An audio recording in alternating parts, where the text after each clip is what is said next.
That breaking news is another live look at protests continuing into the night in Los Angeles and here in Portland as well in response to immigration arrests and deportations. On the left side of your screen is law enforcement in downtown L.A. earlier tonight with zip ties around their wrists of some protesters. On the right side is some footage from our crews of protesters tonight at the ICE detention facility in Southwest Portland.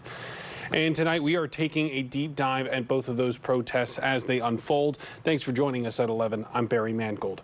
Now, on the fourth day of protests in Los Angeles, roughly 700 Marines are now responding to the city, in addition to thousands of California National Guard troops. Here in Portland, it's a different situation. Our Tanvi Verma was covering a protest outside the ICE facility near the South Waterfront off of I-5. But Tanvi, in just the last 30 or 40 minutes, you and your photographer decided to get some distance from the protest. Tell us why. Yeah, so Barry, in the last 30-ish minutes or so, a mob of about 30 people charged at us with a bat and sticks. And moments before that, they were yelling racial slurs at my colleague and I. Luckily, we had security and they ushered us out of the situation, and we're totally okay. And we're here to do our job and tell you about how things were before all of that transpired. And while they were passionate, they were certainly peaceful. It's been multiple days since some started camping outside the ICE building in South Portland, many fired up about deportations. My father is an immigrant, and he has been taken from my family by ICE multiple times. It has destroyed us, and he is one of the most hardworking people I know. Portland Police Chief Bob Day confirming 2 protesters were arrested over the weekend. This is an unusual step. We traditionally do not clear the driveway. We did take that initial step on Saturday night, Sunday morning, which I am in agreement with. I believe it was an appropriate action by our members to de-escalate a potentially tense situation. No troops on our streets! No troops on our streets! Over in downtown Vancouver, a similar sentiment. Defend due process! Defend due process! I live across the street from a farm, berry farm, and I watch the immigrants every day go out and work their butts off to provide us food. Others, like this veteran, unhappy with President Donald Trump's decision to bring the National Guard into protests against ICE in Los Angeles. The National Guard should not be there. Let the local police handle it. And if he actually sends in the Marines, they shouldn't be there either. They're not supposed to be there. A lot to break down there in terms of the metro area. Now, we do have the extended press conference with Chief Bob Day to talk about how they plan to go about protests in the future. More on that on our website at katu.com. Barry? All right, Tanvi Verma, thank you. And a lot going on in the metro area. You can go to our website to see an extended version of our interview with Police Chief Bob Day in Portland and his conversation with the press on how to handle upcoming protests. And in response to the protests, a spokesperson for ICE said this tonight: U.S. Immigration and Customs Enforcement fully respects the constitutional rights of all people to peacefully express their opinions. That being said, ICE remains committed to performing its immigration enforcement mission consistent with federal law and agency policy.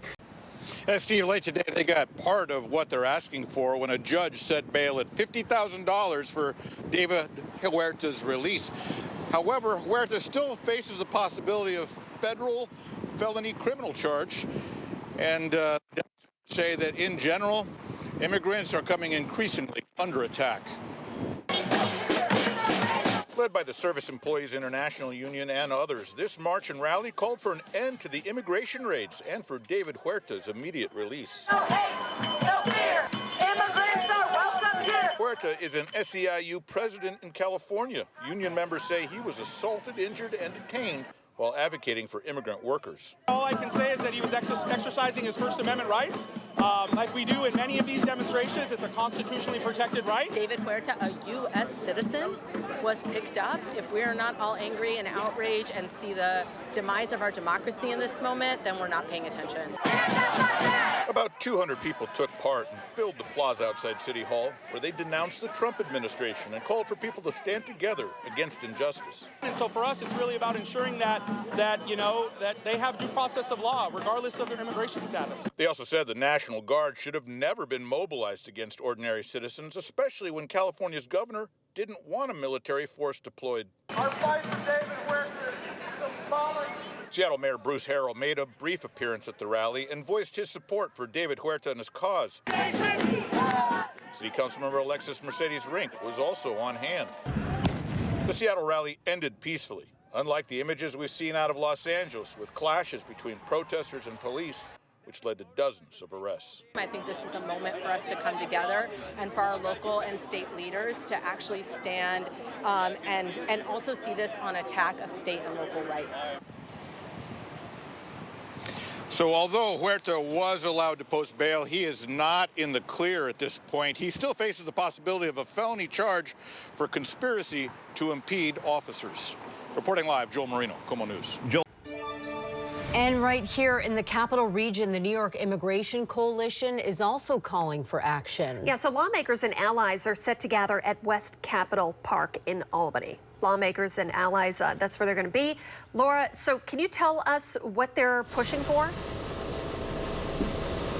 Good morning. The New York Immigration Coalition and supporters are calling on legislative leaders to bring critical public safety and an immigration rights vote to law. They want elected officials to stand with their immigrant constituents and the governor to sign both bills into law.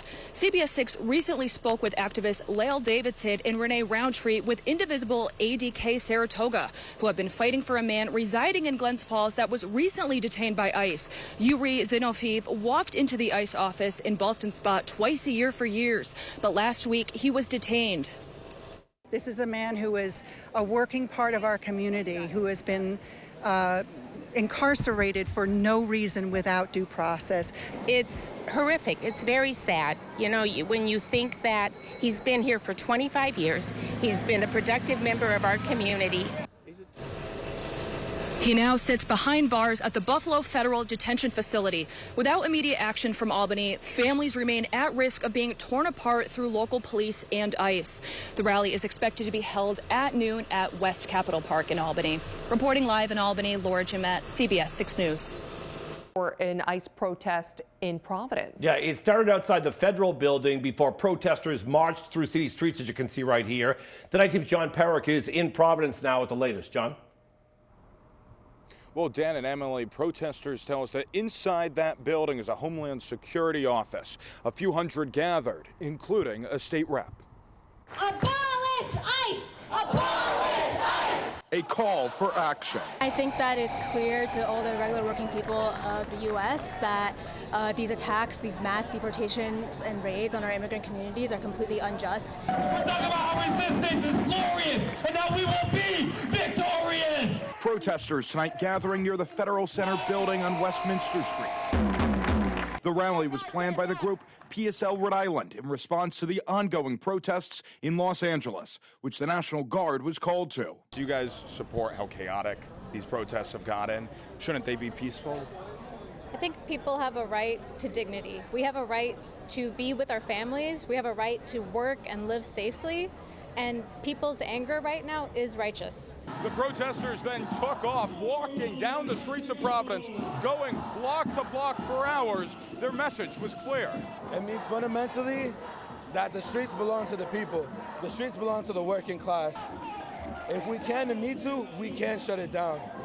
Tonight's protest comes a day after Rhode Island State Representative Enrique Sanchez called for a, quote, massive anti-ICE protest on social media, saying, quote, like the one in L.A. Shouldn't they be peaceful, though? Shouldn't they be peaceful protests? Do you support what's going on there? I condemn all violence. But you did call for L.A.-like protests in Rhode Island. Did you mean peaceful, or did you mean what was going on in Los Angeles? I believe my words were taken out of context. We need to show the people power. We need to show who has the real control and who has the real power in this country. And right now it's unclear if any more protests will ensue here in Providence. For the NBC 10 News Night Team reporting live, I'm John Perrick. Good evening and thanks for joining us. I'm Darian Trotter. The National Guard has arrived in Los Angeles after violent protest over ICE raids intensified Friday. President Trump signed a memorandum that deployed 2,000 National Guardsmen to help restore order there. Law enforcement in riot gear formed A line near the Metropolitan Detention Center after an unlawful assembly was declared. It's where many of the people arrested in ICE raids were being brought. Flashbangs and other irritants were used to break up the crowd. While California Governor Gavin Newsom and Los Angeles Mayor Karen Bass have criticized the move as unnecessary, those in the Trump administration say order needs to be restored.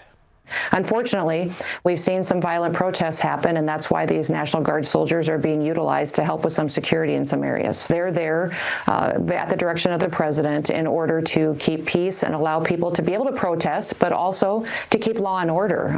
That is incredibly important to the president. The memorandum will allow National Guard troops to be in Los Angeles for at least the next 60 days. Protests are continuing throughout the city today, and we will be sure to keep an eye on them for you. All eyes have been on Los Angeles, but other anti-ICE demonstrations are happening across the nation. San Antonio had its own protest this morning calling for a stop to national ICE raids. News 4 San Antonio's Phil Sterling joins us now live from downtown where it happened. Phil. Darian, first and foremost, this protest was nothing like you've been seeing in Los Angeles. It was a peaceful protest where people spoke out against the deportations going on across the country. They lined up on these steps to have their voices heard. The name of the protest, ICE out of San Antonio.